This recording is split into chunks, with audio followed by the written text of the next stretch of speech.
Kamusta na po kayo mga ka-sniper?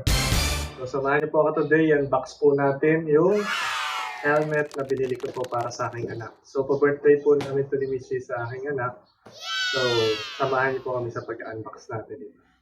So ito po ay nabili natin sa online. So share ko po yung link para kung gusto niyo rin po mag-order para sa inyong mga anak ng good quality helmet. Na nasa middle price niya, nasa 1,800. Yan po. Share ko po yung link, then pwede niyo po i-click yun para doon na po kayo mag-order. At least makakuha po kayo ng discount. Ano po? So ayan. Check nyo lang po doon, pili lang kayo sa kayo pwedeng makakuha ng discount. No? So alright, hindi na natin patatagalin. Buksan na natin itong ating bagong Ryzen helmet para sa akin.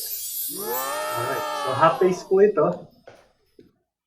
Ayan, napakaganda. Box pa lang po kung makikita nyo, talaga namang quality na din. Para na yung ating mga helmet na ginagamit na Evo. No? Kaya kung gusto nyo rin po ng ating mga Evo helmet, share ko din po yung link saan kayo pwede makapag-order at makakuha ng discount. So, pili lang po kayo doon sa link natin kung saan kayo makakakuha ng discount. Okay. So, ito, may lagayan na rin ganito. Diba nakikita nyo mga Evo helmet natin na good quality? Ay may lagayan na. Para at least hindi po magasgas or di kaya kung dala nyo or ilalagay nyo sa inyong top box or sa inyong compartment ng motor, may lagayan para hindi magasgas.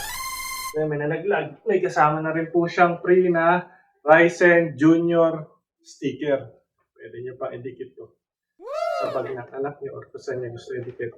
So ito, tanggalin na natin to. Ginaganon pa nila yan. So, okay! Alright. So ito na po, napakaganda ng quality, appearance, may kasama pa siyang tag, Ryzen. So nandito rin po yung manual, pwede nyo rin pong basahin. Higay po muna natin dito, pati itong sheet. So ito pong Ryzen helmet na ito ay plain. May design sa magkabilang side, sulat na Ryzen. At the same time, hindi po kagaya ng mga ordinary na murang helmet, wala siyang belt yung ordinary. So kung makikita nyo itong Ryzen helmet, meron na siyang belt. So ano po ba yung ibig sabihin ito? Ito po yung papasukan ng hangin, mapasok sa loob, edi mas presko at mas relax po doon sa ating or sa atin na magsusuot ng helmet. So may letter R din po dito sa harapan yung logo ng Ryzen. At the same time, sa likod makikita nyo mga ka-sniper, nakalagay dyan, Ryzen Junior. Kung makikita nyo, may ICC sticker na rin po siya.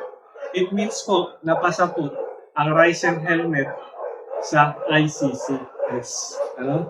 So, meron na rin siyang ECE R22-05.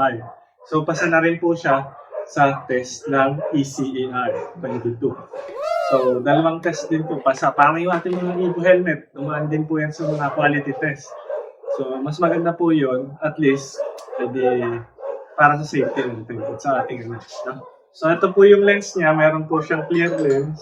Makikita nyo. Ayan. Pero, tingnan natin. Sabi, single visor lang po ito. Single visor, tapos naka-pin lock na rin. Kung familiar nga po kayo sa mga Evo helmet, ang kagandahang isa pa ditong picture ay yung pin lock.